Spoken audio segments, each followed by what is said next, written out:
अस्सलाम वालेकुम। आज की वीडियो के अंदर हम चैप्टर नंबर 4 जो आपका बायोलॉजी का सेल स्ट्रक्चर एंड फंक्शन है उसकी आपके फ्लो चार्ट्स एंड डायग्राम्स को देखेंगे जो आपकी बुक के अंदर नहीं है। And these are important for your examination. जो आपका बोर्ड का एग्ज़ाम होना है उसके लिए आपके लिए बहुत इंपॉर्टेंट है, तो उसको हम डिस्कस करते हैं।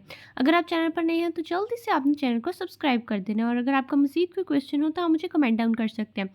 फर्स्ट ऑफ ऑल हम देखते हैं जी सेल्फ फ्रैक्शनेशन। इसका आपको एक शॉर्ट क्वेश्चन आ जाता होता है हर साल, तो इसको आपने देखना है कि बिफोर सेंट्रीफ्यूगेशन आपके पास क्या होगा। इस तरह से आपके पास होगा कि सब्सटेंस और जो आपके पास लिक्विड है वो इस तरह से सारे के अंदर मिक्स होगा। जब हम सेंट्रीफ्यूगेशन करेंगे तो आपके पास जो हार्ड मटेरियल होगा, जो डेंस मटेरियल होगा, यानी जो आपके पास डॉट डॉट से शो किया हुआ है, वो नीचे आपके पास बॉटम के अंदर चला जाएगा, और आपके ऊपर जो है सिर्फ लेस डेंस मटेरियल रह जाएगा। तो ये आपके पास सेंट्रीफ्यूगेशन होती है। ये आपको डेफिनेशन से पता है। आप अगर इस तरह की डायग्राम बना देते हैं तो आपके लिए बहुत अच्छी और इम्पैक्टफुल रहती है। उसके बाद आपके पास आ जाता है जी ये सेल के जो प्लाज्मा मेम्ब्रेन है उसका स्ट्रक्चर है। आपके पास आ जाता है कि वो ये सैंडविच बिटवीन है टू, आपके पास जो प्रोटीन लेयर है, ग्लोबुलर प्रोटीन है, उसके दरमियान में सैंडविच है, तो ये आपके पास यूनिट सेल हो जाता है। तो यूनिट सेल का स्ट्रक्चर आपने देखना है कि आपके पास 2 हाइड्रोफिलिक जोन बाहर है और अंदर वाली साइड में हाइड्रोफोबिक जोन है। तो इस तरह से आप एक डायग्राम बना सकते हैं। उसके बाद आ जाता है जी आपके पास फ्लूइड मोज़ेक मॉडल। तो फ्लूइड मोज़ेक मॉडल के अंदर आप इस तरह से एम्बेडेड जो है वो आपके पास प्रोटीन बनाएंगे। साथ ही साथ आप प्रोटीन के ऊपर जो है अगर कार्बोहाइड्रेट लगाएंगे तो दैट इज़ ग्लाइकोप्रोटीन, ठीक है जी। फॉस्फेट जो आपके पास लिपिड की लेयर है अगर उसके ऊपर लगाएंगे तो दैट इज़ ग्लाइकोलिपिड। साथ ही आप इस तरह से एक स्ट्रक्चर बनाएंगे जो आपके पास फाइबर ऑफ एक्स्ट्रासेलुलर मैट्रिक्स होंगे। अंदर आप इस तरह से स्ट्रक्चर बनाएंगे जो आपके पास कोलेस्ट्रॉल होगा। साथ ही साथ आप साइड में कुछ स्ट्रक्चर बनाएंगे जो फिलामेंट्स ऑफ आपके पास साइटोस्केलेटन होंगे, ठीक है। इस तरह का आप एक स्ट्रक्चर बनाएंगे फॉर योर डायग्राम। तो ये एक बहुत सिंपल सा स्ट्रक्चर है और इसको बनाने में आपको 2-3 मिनट से भी कम टाइम लगेगा। आप इस तरह जल्दी से बना लेंगे तो ये आपके लिए बहुत इंपैक्टफुल होगा। अगर आपके लॉन्ग क्वेश्चन में ये आता है तो लॉन्ग क्वेश्चन में तो आपने ज़रूर ये डायग्राम बना के आनी है।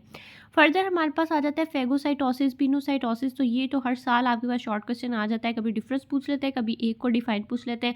तो आपने ये ज़रूर बनाना है कि अगर आपके पास सॉलिड सब्सटेंस को हम अंदर इन्वेजिनेट कर रहे हैं तो दैट इज़ फेगोसाइटोसिस, और अगर हम फ्लूइड सब्सटेंस को अंदर इन्वेजिनेट कर रहे हैं तो दैट इज़ पिनोसाइटोसिस। तो इस तरह के आप डायग्राम बना के आएंगे तो दैट इज़ इंपॉर्टेंट। उसके बाद आपके पास आ जाता है जी इंडोसाइटोसिस और एक्सोसाइटोसिस। एंडोसाइटोसिस के अंदर आप इनसाइड मूव कर रहे हैं, कोई इनसाइड वेसिकल बना रहे हैं सेल के। और एक्सोसाइटोसिस क्या होता है कि आप सेक्रीटरी वेसिकल को बाहर निकाल रहे हैं। तो ये आपके पास दोनों प्रोसेसेस को शो किया हुआ है। That is so simple diagram. तो आपने इस तरह की डायग्राम ज़रूर बना के आनी है। उसके बाद जी आपके पास आ जाता है जी सेल वॉल। सेल वॉल अगर आपके पास शॉर्ट क्वेश्चन में आ जाता सॉरी लॉन्ग क्वेश्चन में आ जाती है तो आप इस तरह की डायग्राम ज़रूर बना के आएंगे। आपके पास 3 तरह की सेल वॉल होती है, ठीक है जी, जिसको आप याद करते हैं जी PMS से। यानी आपके पास प्राइमरी है, आपके पास मिडल है एंड आपके पास सेकेंडरी है, ठीक है जी। आप बाहर एक पहले प्राइमरी लेयर बनाएंगे, देन आप मिडल लेमिला बनाएंगे जो दरमियाने को ज्वाइन कर रहा है, और देन अंदर वाली साइड में आपके पास सेकेंडरी सेल वॉल होगी। तो इस तरह से आप एक डायग्राम बना सकते हैं।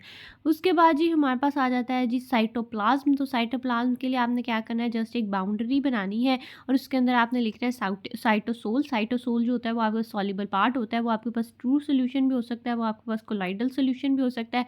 अगर तो वो आपके पास कोलाइडल है तो वो सोल और जेल के अंदर डिफाइन होता है। तो इस तरह से आप एक फ्लो चार्ट सी डायग्राम अगर साइटोप्लाज्म के अंदर बना देंगे तो that would be more impactful for your paper और आपके चेकर के लिए। उसके बाद जी आपके पास आ जाता है माइक्रोफिलामेंट, माइक्रोट्यूब्यूल्स, ठीक है जी। माइक्रोफिलामेंट, माइक्रोट्यूब्यूल्स और इंटरमीडिएट फिलामेंट। जो आपके पास माइक्रोफिलामेंट है उसके अंदर आप एक्टिन का इस तरह से स्ट्रक्चर बनाएंगे। उसके बाद आपके पास आ जाता है जो ट्यूब्यूल, जो आपके पास ट्यूबुलिन सब यूनिट है उसके अंदर आप क्या करेंगे, उसके अंदर आप ऐसे भी कर सकते हैं कि 2 सेंटर में बनाएं और 3-3 का आप 9 यूनिट इस तरह से इर्द गिर्द बनाएं तो that would be more impactful. तब भी ये आपके लिए बहुत अच्छी रहेगी डायग्राम माइक्रोट्यूब्यूल की, ठीक है। तो आप माइक्रोट्यूब्यूल की डायग्राम बना सकते हैं। देन आपके पास आ जाता है जी इंटरमीडिएट फिलामेंट, और इंटरमीडिएट फिलामेंट की भी इस तरह से आप डायग्राम बना सकते हैं। नेक्स्ट पर हमारे पास आ जाता है जी आपके पास एंडोप्लाज्मिक रेटिकुलम, आपके पास न्यूक्लियर इन्वेलप, न्यूक्लियर पोर्स को भी शो किया हुआ है। आपके पास रफ एंडोप्लाज्मिक रेटिकुलम और स्मूथ एंडोप्लाज्मिक रेटिकुलम दोनों की डायग्राम को बहुत अच्छे से डिफाइन किया हुआ है। ये बहुत सिंपल सी डायग्राम है और ये आपके लिए बहुत इम्पैक्टफुल है। एक और इम्पॉर्टेंट बात आपने याद रखनी है, जो आपके न्यूक्लियस की तरफ होगा that would be the rough endoplasmic reticulum, और जो न्यूक्लियस से अवे होगा यानी प्लाज्मा मेम्ब्रेन की तरफ होगा that would be the smooth endoplasmic reticulum. आपका जो न्यूक्लियर इन्वेलप होता है उसकी एक इनर लेयर होती है और एक आउटर लेयर होती है और उसके दरमियान में इस तरह से पोर्स मौजूद होते हैं जिसको हम न्यूक्लियर पोर कहते हैं, जो अंदर का मटेरियल बाहर ट्रांसपोर्ट करने में हेल्प करती है। तो ये आपने कुछ इंपॉर्टेंट बातें याद रखनी है। उसके बाद ये आपके पास राइबोसोम के अंदर पोलिसोम का स्ट्रक्चर है। पोलिसोम का स्ट्रक्चर भी बहुत इंपॉर्टेंट है, आपने याद रखना है कि आपके पास 5 प्राइम एंड से स्टार्ट होगा और आपके पास 3 प्राइम एंड पे एंड होगा। आपके पास दोनों राइबोसोमल सब यूनिट जुड़ेंगे Mg+2 आयन से। उसके बाद पॉलीपेप्टाइड चेन जो है वो बनेगी और जब पॉलीपेप्टाइड बन जाएगी और वो दोबारा से आपके पास अलग-अलग हो जाएंगे। ये आपके पास गोल्गी ऑपरेटस की डायग्राम है। इसके अंदर आप इस तरह से बनाएंगे स्ट्रक्चर। ये आपके पास सिस एंड होगा, सिस एंड यानी आपके पास फॉर्मिंग एंड होगा, और ये आपके पास ट्रांस एंड होगा यानी मैच्योरिंग एंड होगा। कोई भी वेजिकल आएगी वो यहाँ पर आएगी और यहाँ से निकलेगी। तो ये आपने कुछ इंपॉर्टेंट बातें याद रखनी है, जैसे कि उन्होंने बताया भाई ये फॉर्मिंग फेस है, यहाँ से कोई भी वेजिकल अंदर आएगी, मॉडिफिकेशंस होगी और वो यहाँ से बाहर निकलेगी यानी ट्रांस यानी मैच्योरिंग फेस से बाहर निकलेगी। तो आपने ये याद रखना है। वो आपका ट्रांसपोर्ट वेजिकल होगी और बाद में सिक्रीटरी वेजिकल बन जाएगी। तो ये आपने कुछ इंपॉर्टेंट बातें याद रखनी है। नेक्स्ट पर हमारे पास आ जाता है जी लाइसोसोम्स। तो लाइसोसोम की एक बहुत अच्छी और नीट सी डायग्राम बनाई हुई है, आप देखेंगे इसके अंदर क्या है। सबसे पहले हमारे पास आ जाता है कोई भी फूड पार्टिकल अगर हमने इनगल्फ कर लिया है, ठीक है, वो फूड वैक्यूल था वो अंदर जाएगा। जब भी लाइसोसोम से सेक्रीशन, पहले आपके पास रफ एंडोप्लाज्मिक रेटिकुलम से सेक्रीशन आएंगी वो लाइसोसोम में जाएंगी, ठीक है जी, सॉरी वो जाएंगी आपके पास गोल्गी ऑपरेटस में। गोल्गी ऑपरेटस के सिस एंड से अंदर जाएंगी, ट्रांस एंड से बाहर निकलेंगी, मॉडिफिकेशन हो गए, फिर वो लाइसोसोम बन जाएगी, ठीक है। वो लाइसोसोम जाके फूड पार्टिकल के साथ लगेगा और वो आपके पास सेकेंडरी जो लाइसोसोम है वो बना देगा। यहाँ आपके पास एक और लाइसोसोम यहाँ से निकलेगा, लाइसोसोम इनगल्फ कर लेगा आपके पास जो डैमेज ऑर्गेनेलिस थी, यानी वो ऑटोफैगी के अंदर आपको हेल्प करेगा और वो अगेन उसको डाइजेस्ट कर लेगा और इस तरह से दोनों साइड से डाइजेशन होगी, या तो फूड की या आपके पास ऑटोफैगी के जरिए से। तो ये आपके पास लाइसोसोम का टोटल फंक्शन है और ये उसकी एक बहुत क्लीन सी डायग्राम है। तो आपने इस तरह की डायग्राम ज़रूर बना के आनी है अपने लॉन्ग क्वेश्चन में। उसके बाद जी आपके पास आ जाता है क्लोरोप्लास्ट। तो क्लोरोप्लास्ट के अंदर भी आपने देखना है कि कितनी अच्छी डायग्राम बनाई हुई है, आपने देखना है कि कैसे से ये डायग्राम बनेगी।